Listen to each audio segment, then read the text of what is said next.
Hello student, इस video में हम बात करेंगे डीसीए एंड पीजीडीसीए आपके सेकेंड सेमेस्टर में जो बुक है आईटी ट्रेंड की। ठीक है, जो आपके सेकेंड सेमेस्टर में आईटी ट्रेंड की बुक है डीसीए में ये आपका जो क्वेश्चन है यूनिट नंबर 3 के सभी इंपॉर्टेंट क्वेश्चन की ये मैं वीडियो लेकर आया हूँ।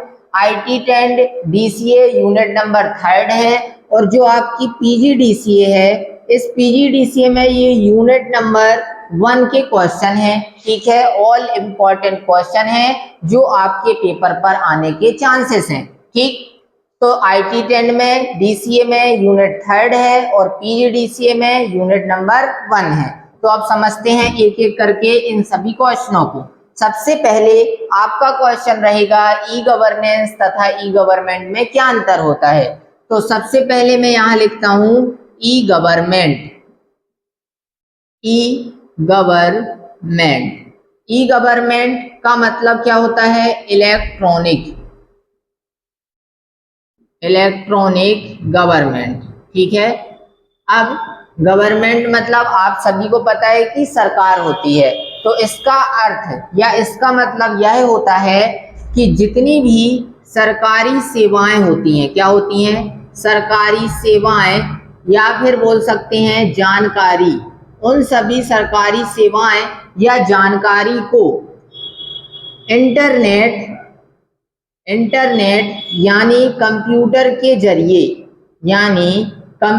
के जरिए नागरिकों तक पहुंचाना, वो क्या कहलाता है? आपका ई गवर्नमेंट कहलाता है। ई गवर्नमेंट फिर से बताता हूं एक बार, ई गवर्नमेंट का मतलब जितनी भी सरकारी सेवाएं या जानकारियां होती हैं उनको इंटरनेट या कंप्यूटर के द्वारा सभी नागरिकों तक पहुंचाना, वो क्या कहलाता है? आपका ई गवर्नमेंट कहलाता है। मतलब इसका कि जो भी आपकी जानकारी या जितनी भी वैकेंसियां होती हैं उन सभी वैकेंसियों को जब सरकार द्वारा लागू किया जाता है तो आप उन सभी कार्यों को कैसे कर पाते हैं? ऑनलाइन कर पाते हैं। तो ऑनलाइन आप तभी कर पाएंगे जब सरकार द्वारा उन वैकेंसी या योजनाओं को लागू किया जाता है। ठीक, इसी में बात करते हैं अब ई गवर्नेंस की।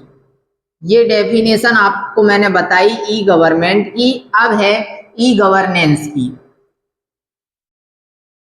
यहाँ पे ई गवर्नेंस। ठीक है, ई गवर्नेंस की डेफिनेशन होगी जितने भी सरकारी कार्य होते हैं उन सभी कार्यों को ऑनलाइन तरीके से करना, वो क्या कहलाता है? आपका ई गवर्नेंस कहलाता है। जैसे आप बिजली का जो बिल होता है, मतलब इलेक्ट्रिसिटी बिल होता है, उसको ऑनलाइन पे करते हैं। ठीक है, इसके साथ यदि मैंने बोला कि आप बिजली बिल के साथ जो टैक्स वगैरह होता है आवेदन करना होता है, तो उन सभी के जो फॉर्म होते हैं वो आप ऑनलाइन तरीके से फिल करके उनके पैसे पे करते हैं या ऑनलाइन उस कार्य को करते हैं, तो वो आपका क्या कहलाता है? ई गवर्नेंस कहलाता है। ठीक है, इसके बाद ई गवर्नेंस के लाभ तथा हानि है, तो इनको अब समझते हैं। ई गवर्नेंस के लाभ और हानि क्या क्या हो सकते हैं। तो सबसे पहले लाभ की बात करते हैं, तो पहला लाभ रहेगा समय तथा धन की बचत। समय तथा धन की बचत, ये आप पहला पॉइंट लिखेंगे। इस समय तथा धन की बचत में आप लिखेंगे नागरिकों को हर काम को करने के लिए घर बैठे ही सुविधा मिलती है, जिससे उनको लाइन में लगने की जरूरत नहीं होती है और इसी कारण से उनका समय तथा धन दोनों की बचत होती है। ठीक है, नागरिक मतलब जो जनता होती है उनको घर बैठे ही इसकी सुविधा प्राप्त होती है, जिसको वो ऑनलाइन करते हैं और सरकारी दफ्तरों को उनको लाइनों में लगने की भी आवश्यकता नहीं होती है, जिसके कारण समय तथा धन दोनों की बचत होती है। ठीक, दूसरी इसी में लाभ की बात करते हैं, सुविधाजनक का मतलब है कि आप जो नागरिक होते हैं इन सुविधाओं का लाभ कहीं भी किसी भी टाइम भी इन सुविधाओं का लाभ आसानी से उठा सकते हैं। ठीक, तीसरी इसी में लाभ की बात करते हैं, तो कम लागत, ये तीसरा आपका पॉइंट रहेगा। मतलब डॉक्यूमेंट को प्रिंट करने, जो आपका डॉक्यूमेंट है उसको प्रिंट करने, या फिर कह सकते हैं कि जो भी काम आप करते हैं तो वो उसमें कागज अर्थात आप जो कार्य करते हैं उसको मैन्युअली करने की आवश्यकता नहीं पड़ती है, जिससे आपकी लागत क्या हो जाती है, कम हो जाती है। ठीक। चौथा, इसी में आपका लाभ रहेगा बेहतर प्रशासन।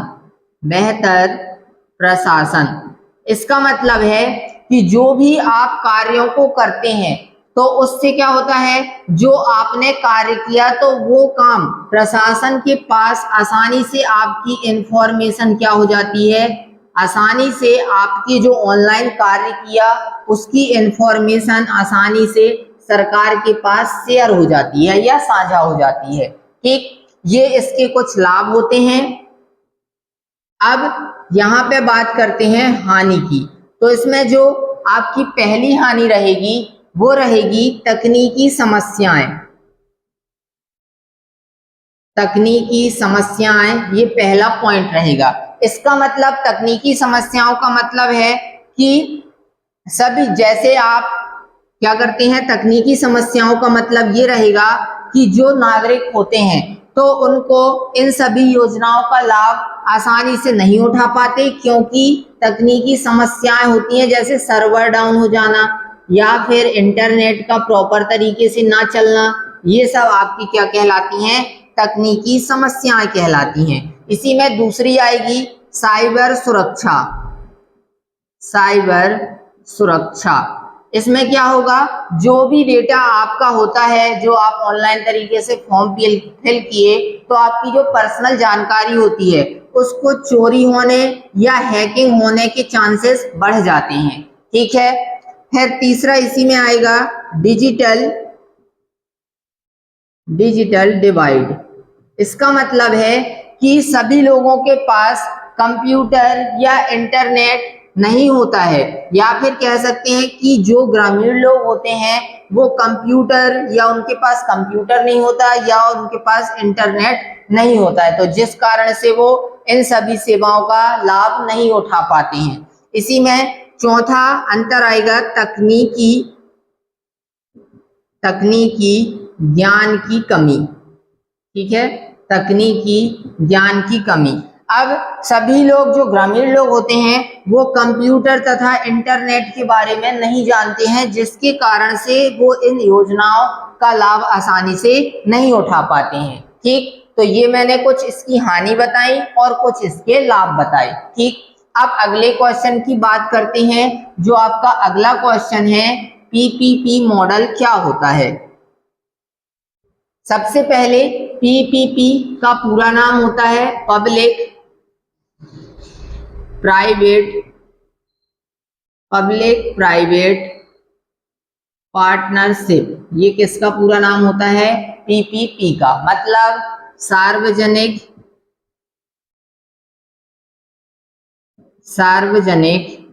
निजी साझेदारी या भागीदारी भी लिख सकते हो। ठीक है, ये इसका पूरा नाम होता है। अब ये क्या होता है, तो जो आप यदि बात की जाए कि ये तो हो गया पीपीपी मॉडल का पूरा नाम हो गया कि ये क्या होता है, पीपीपी का पूरा नाम, तो पब्लिक प्राइवेट पार्टनरशिप मतलब सार्वजनिक निजी साझेदारी, ये इसका पूरा नाम होता है।